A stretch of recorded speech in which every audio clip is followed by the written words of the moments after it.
وہ کہتے ہیں ما لہذا الرسول یأکل الطعام، یہ کیسا رسول ہے جو کھانا کھاتا ہے، یعنی بشر ہے،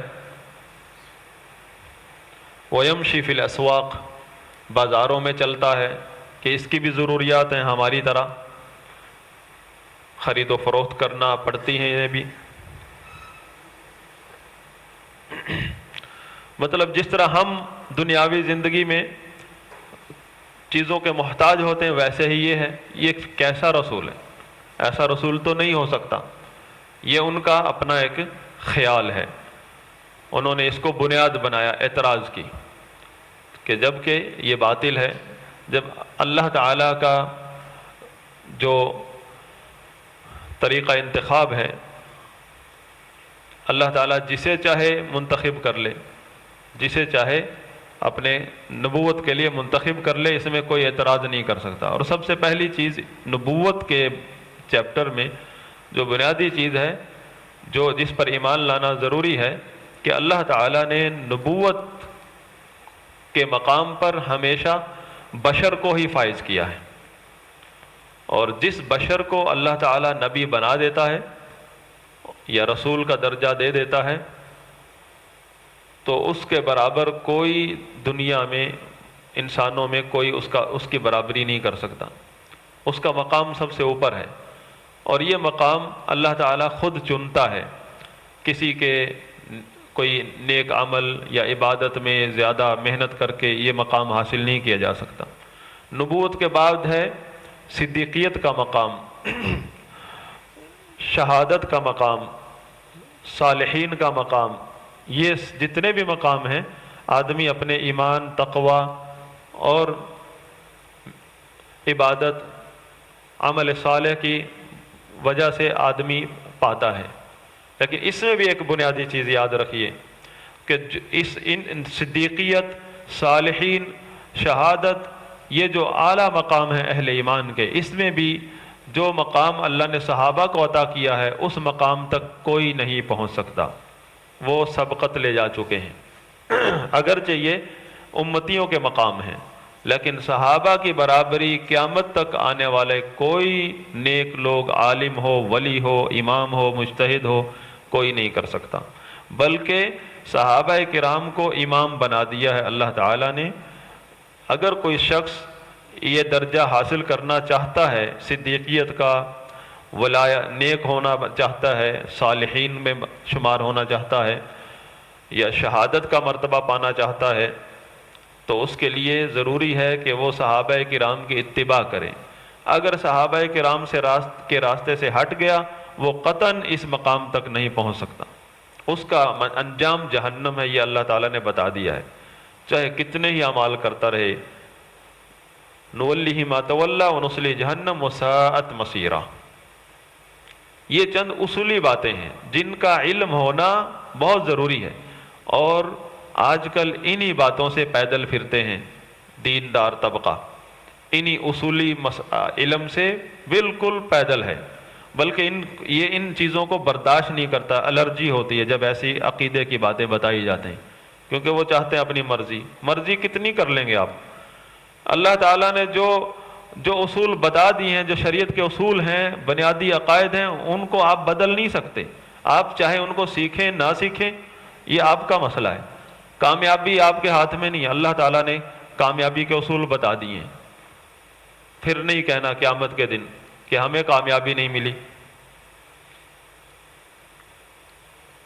تو یہ بنیادی عقیدہ ہے کہ رسول بشر ہوتا ہے، ہماری ہی طرح، انسانوں ہی کی طرح اس کی بھی حاجات ہیں، بازاروں میں بھی جاتا ہے، تجارت بھی کرتا ہے، شادیاں بھی کرتا ہے، اس کی اولاد بھی ہوتی ہیں، اپنی بیٹیوں کو بیاہتا بھی ہے اور بیٹوں کو بھی بیاہتے ہیں۔ تو نبی صلی اللہ علیہ وسلم کے بیٹے بچپن میں فوت ہو گئے تھے، آپ کے بیٹے کی طرح تھے علی رضی اللہ عنہ۔ علی رضی اللہ عنہ کو آپ نے بیاہا، اگرچہ آپ نے داماد بنائے، پرورش بھی ان کی۔ تو رسول کوئی الگ مخلوق نہیں ہوتا، لیکن اس کا مقام جو ہے اس کو ہم اس تک پہنچنے کا سوچ بھی نہیں سکتے، بلکہ وہ ہمارے لیے منبع ہدایت ہے، ہدایت کا چشمہ ہے، اس کے بغیر ہدایت مل ہی نہیں سکتی۔ وَإِن تُطِيعُوهُ تَهْتَدُوا، اگر اس کی مانو گے تو ہدایت پاؤ گے، راستہ بند ہے، بالکل بند ہے اس کے بغیر۔ اس کی مان لی آپ نے، اللہ کی مان لی، یہ قرآن کی باتیں ہیں۔ وَمَن يُطِعِ الرَّسُولَ فَقَدْ أَطَاعَ اللَّهَ، جس نے رسول کی مان لی اس نے حقیقت میں اللہ کی مان لی۔ وَإِن تُطِيعُوهُ تَهْتَدُوا، اگر اس کی مانو گے تو راستہ پاؤ گے، ہدایت کا راستہ، اسلام کا راستہ، صراط مستقیم کا راستہ، ورنہ بند ہے۔ سارے راستے اگر اس سے ہٹ کر راستے پکڑو گے سب کے سب جہنم کو جاتے ہیں۔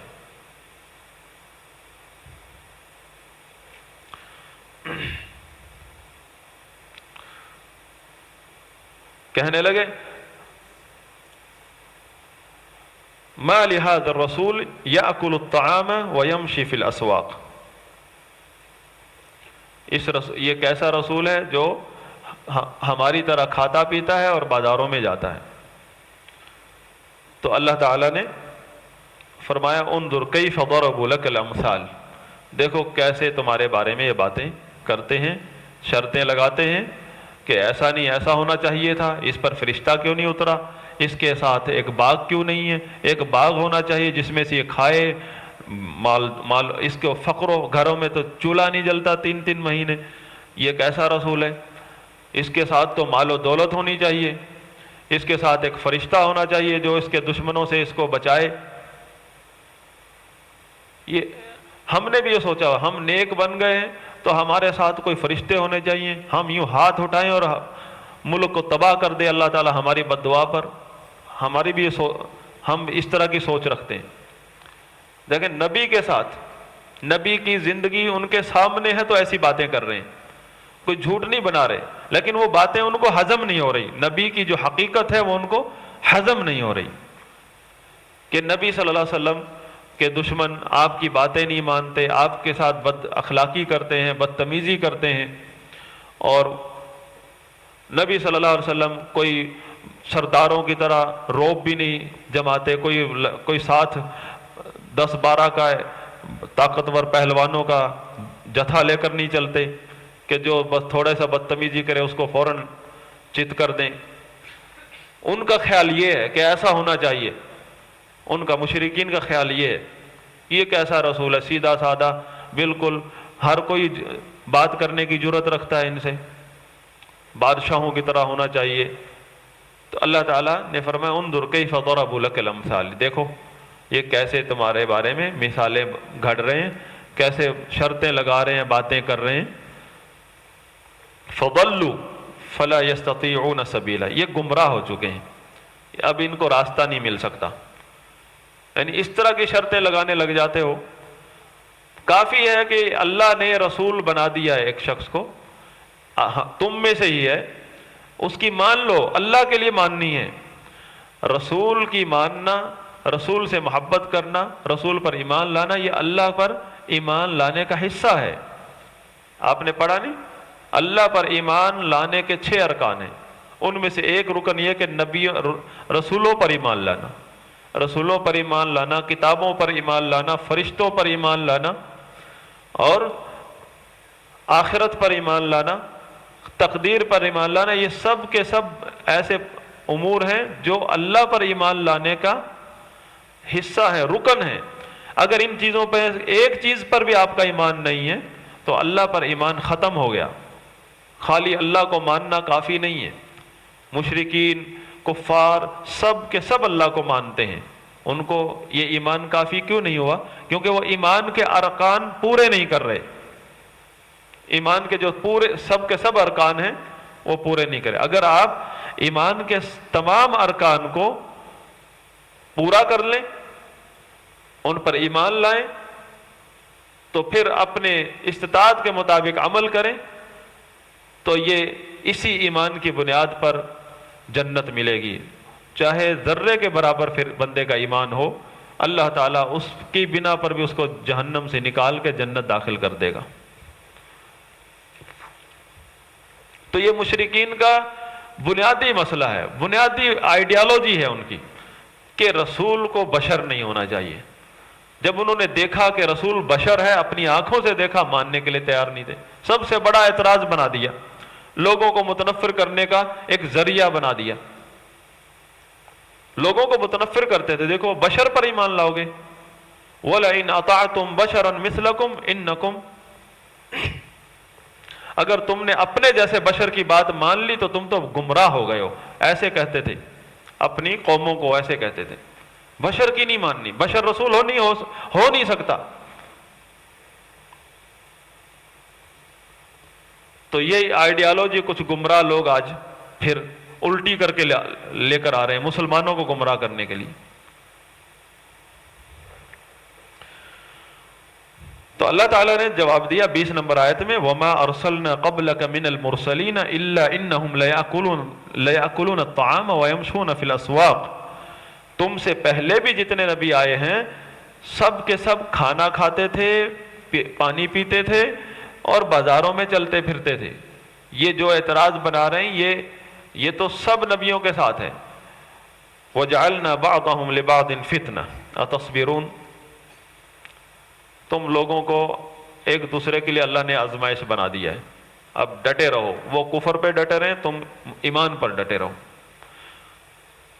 وَكَانَ رَبُّكَ بَصِيرًا، تیرا رب جو ہے دیکھ رہا ہے۔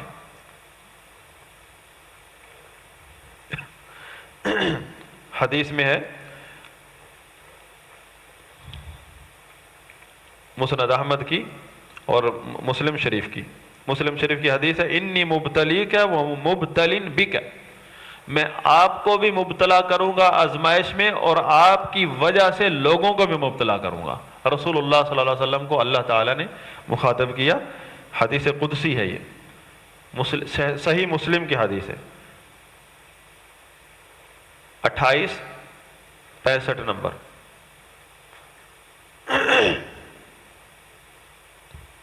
اور مسند احمد کی حدیث ہے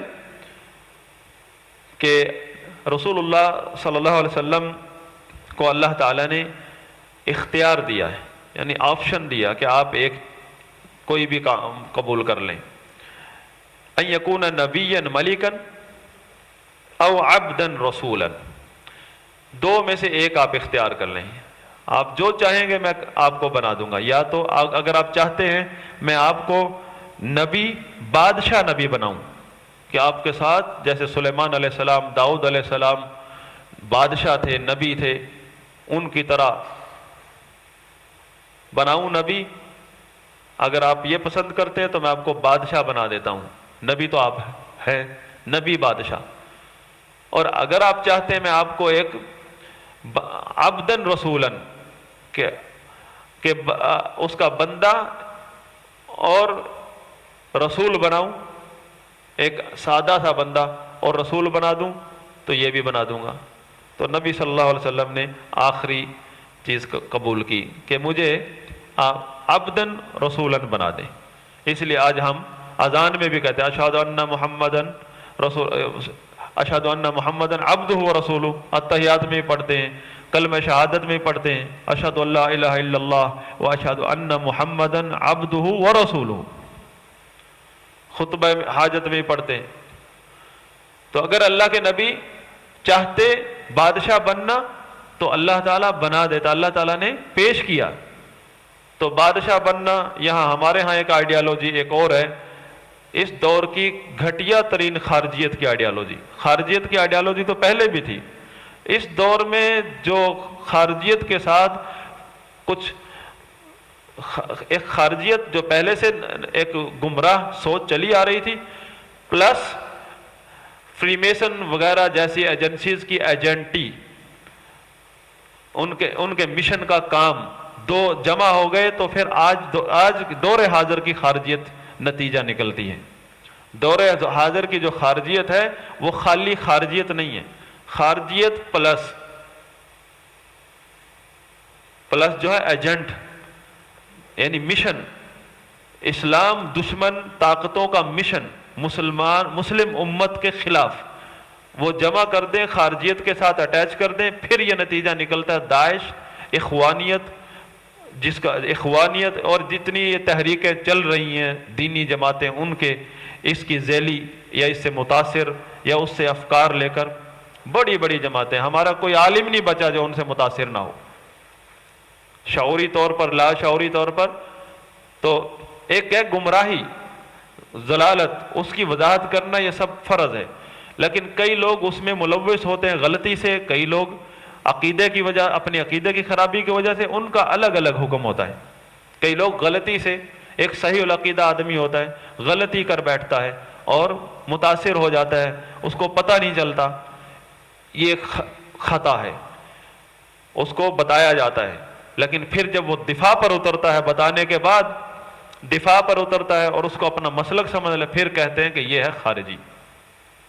فوری طور پر ہم کسی جو نیک لوگ ہوتے ہیں، علماء ہوتے ہیں، ان پر اس طرح فتویٰ نہیں لگاتے۔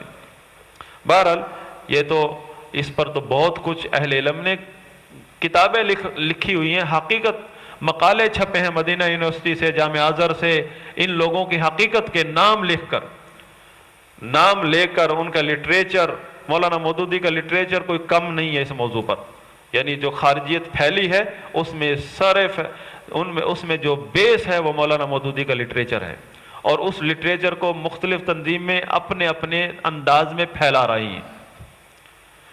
اور انہوں نے بنیادی چیز کیا پھیلائی ہے جو فری میسن سے لی ہے، یہودی پروٹوکولز، ایک دستاویزات ہیں جو لیک ہوئے تھے چند صدیاں پہلے، لیک ہوئے تھے جب یہاں رشیا میں بادشاہت تھی قیصریہ، اس بادشاہت کو ختم کرنے کے لیے، بلکہ پوری دنیا میں مسلمان ہو یا غیر مسلم ہو، ان کے وسائل پر کنٹرول کرنے کے لیے ایک دستاویزات تیار کی گئی تھی۔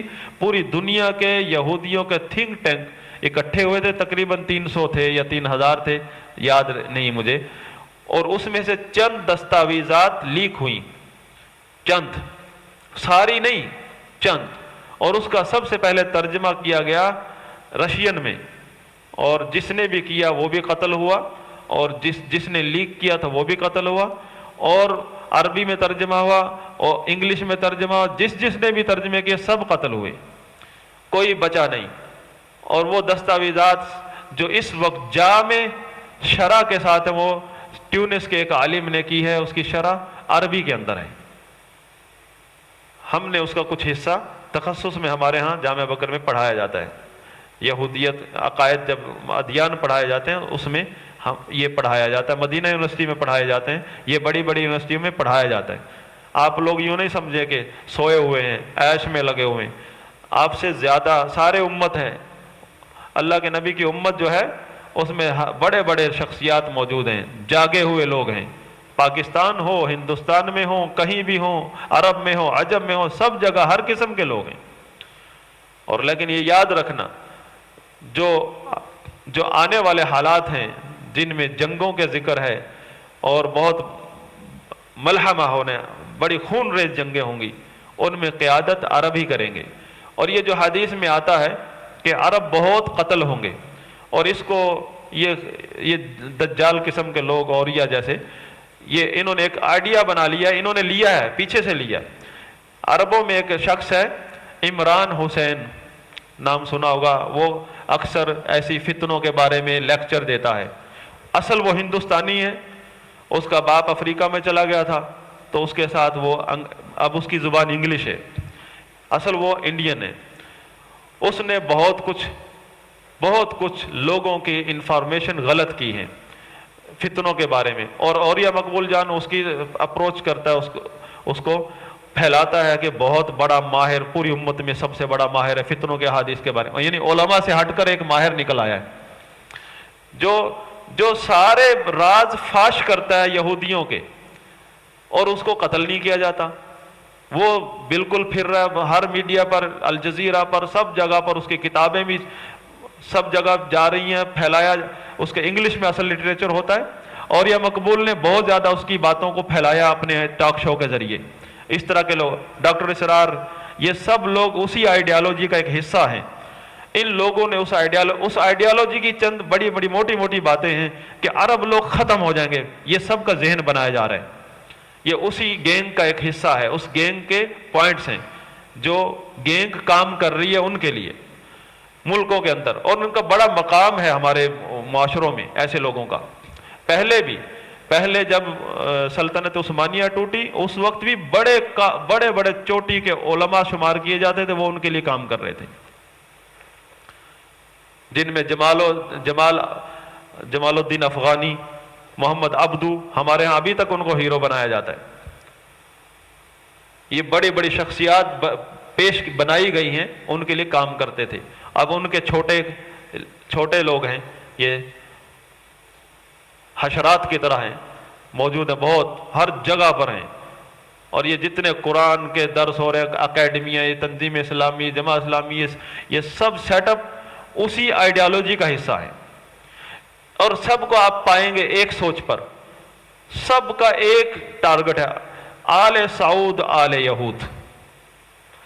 اور عربوں کی طاقت، عربوں کی قوت یا ان کا منظم ہونا ان کو ہضم نہیں ہوتا، بہت مذاق اڑائیں گے عربوں کا۔ اور یہ جو میں کہہ رہا ہوں کہ عرب جو ہیں ختم ہو جائیں گے، یہ ہر ٹاک شو میں آپ سنیں گے، آغاز کرتے ہی اور یہ مقبول کے منہ سے یہ جملہ لکھے، میں صحیح کہتا ہوں، اور عرب ختم ہو جائیں گے۔ یہ بات ہے کہ عرب بہت قتل ہوں گے، بہت قتل۔ آپ نے کبھی سوچا کہ عورتوں کی تعداد کیوں زیادہ ہے؟ کبھی اس کے بارے میں پڑھا؟ علماء نے بتایا ہے اس کے بارے میں، عورتوں کی تعداد زیادہ کیوں ہے مردوں سے؟ کیونکہ یہ جنگ نہیں لڑتی، یہ باہر قتل نہیں ہوتی، مرد ہر وقت دشمن کا سامنا کرتا ہے اور بہت زیادہ قتل ہوتے ہیں میدان جنگ میں، تو اس لیے مردوں کی تعداد کم ہو جاتی، عورتوں کی تعداد بڑھے گی۔ اجمیوں کی بھی تعداد زیادہ ہے عربوں کی نسبت، کیونکہ عرب لوگ میدان جنگ میں لڑیں گے، قیادت کریں گے۔ یہ پہلو اوریہ کو ہضم نہیں ہوتا، کیونکہ اس کی گینگ کو پورے جو یہ گینگ ہے ان کو ہضم نہیں ہوتا کہ عرب لوگ قیادت کریں گے، لڑیں گے، یہ ہضم نہیں ہوتا۔ تو ان کا جو موٹا پوائنٹ ہے کہ بادشاہت ہے وہاں، تو بادشاہت، اب نبی، اللہ تعالیٰ نبی کو پیشکش کر رہا ہے میں تجھے بادشاہ بنا دوں۔ اگر بادشاہت کوئی حرام چیز ہے تو قرآن میں کتنے بادشاہوں کا ذکر ہوا ہے؟ 4 بادشاہوں کا ذکر ہوا ہے، نبی بادشاہ، 2 نبی بادشاہ، 2 ولی بادشاہ، اور خود ہمارے نبی صلی اللہ علیہ وسلم کو پیشکش کی اللہ نے، تجھے میں بادشاہ بنا دوں۔ تو یہ جو آئیڈیالوجی دی گئی ہے کہ بادشاہت اور چیز ہے، بادشاہت تو حرام اور نجس چیز ہے، اور پھر اس میں ایک اور کہ ولی عہد بنتا ہے، ولی عہد بنانا یہ حرام ہے، تو کیا کریں؟ بادشاہ جو ہے ایک ملک کا رکھوالا، جو ملک کو جو اپنی ذاتی، جس طرح ایک بندہ جائیداد کی حفاظت کرتا ہے اور لڑتا ہے مرتا ہے اس کے لیے، ایک بادشاہ کے اندر یہ صفات ہوتی ہیں۔ اور جو ملازم ہوتے ہیں، کوئی 5 سال کے لیے، کوئی 10 سال کے لیے، ان کو کوئی غرض نہیں ہوتی میرے جانے کے بعد ملک ڈوبے یا کیا ہو، وہ جو مرضی کرتے پھریں۔ بادشاہ کو تو یہ برداشت نہیں ہوتا کہ میرے ملک میں میرے ہوتے ہوئے کچھ بھتہ خور پھر رہے ہیں، ان کو الٹا لٹکا دے گا، کھال اتار دے گا ان کی، چاہے خود کتنا ظالم کیوں نہ ہو، اپنے وہ خود چاہے جتنا مرضی ظلم کرے لیکن کسی اور کو ظلم نہیں کرنے دے گا۔ یہ ہوتا ہے بادشاہت میں، اور بادشاہت اس دھرتی کا فطری نظام ہے، چاہے کافر ہو یا مسلمان ہو، سب کا نظام بادشاہت ہے۔ بادشاہت کے ہوتے ہوئے، بادشاہت میں ایک طرف سے ظلم ہوتا ہے، ہر طرف سے ظلم نہیں ہوتا۔ اور یہ جو افراتفری ہے جس کو آپ سمجھتے ہیں جمہوریت اور انصاف کا دور، اس میں ہر جگہ سے ظلم ہوتا ہے، اور خود وقت کا حاکم نیک ہونے کے باوجود وہ ظلم کا مٹا نہیں سکتا، ظلم وہ بھی مظلوم ہوتا ہے۔ اس نظام کے اندر حکمران اور افواج مظلوم ہوتی ہیں۔ کہنے کا مطلب یہ کہ یہ جو بادشاہت کے بارے میں، اور یہ جو فری میسن کے یا اسلام دشمنوں کے جو ایجنٹس ہیں دینی روپ کے اندر، دینی جماعتوں کی شکل میں بہت زیادہ ہیں، اور سیاسی پارٹیاں بھی بچی نہیں، کوئی سیاسی ہوں یا دینی ہوں، سب کے سب اس کا حصہ ہے، یہودی پروٹوکولز کا حصہ ہے۔ اور یہ این جی اوز، قوم پرست جماعتیں اور قوم پرستی کے بنا پر صوبے بنانے کی تحریکیں، یہ سب اس کا حصہ ہیں کہ کسی بھی ملک کو بلیک میل کرنا ہو اور اس کی چابی اپنے ہاتھ میں رکھنی ہو تو یہ جماعتیں اس ملک میں چھوڑی جاتی ہیں. اور یہ پوری دنیا کے اندر کوئی ملک ایسا نہیں ہے جو ان کو ختم کرے تو پریشر آئے گا پھر کہ آپ کے ملک میں آزادی نہیں ہے. آزادی کس کی نہیں ہے؟ کتوں کو آزادی نہیں ہے. وہ پیچھے سے قانون بنایا ہوا ہے کہ کتے آزاد ہونے چاہیے ملک میں جو کاٹیں. خوارج کو اللہ کے نبی نے کتے کہا، جہنمی کتے.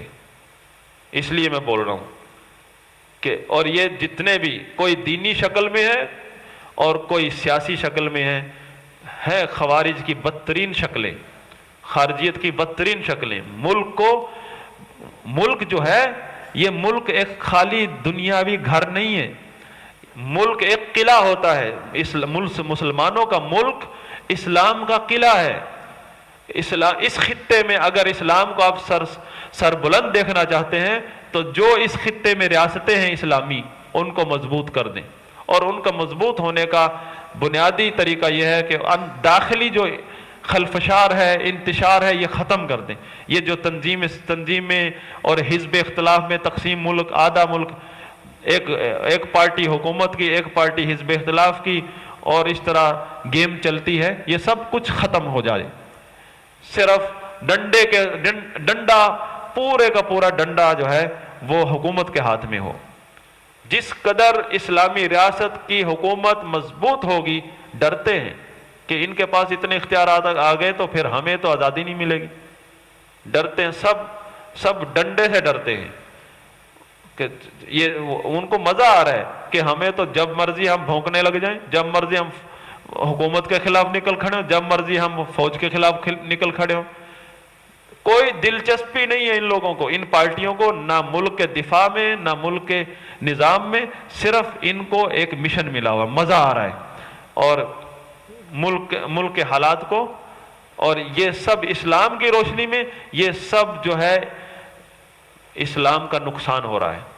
جس قدر اسلامی ریاست مضبوط ہوگی، چاہے صحابہ جیسے لوگ نہیں ہیں، چاہے یہی ہمارے جیسے بدعمل لوگ ہیں، چاہے عقیدہ اور عمل میں بہت گمراہیاں ہیں، اس کے باوجود شرعی اتحاد بھی یہی ہے کہ مسلمانوں کو ایک گورنمنٹ کے نیچے جمع کر دو، ایک ریاست کے شہری بنا دو، بجائے اس کے کہ کوئی یہ فلاں فرقہ جماعت کا جالہ یا فلاں تنظیم کا.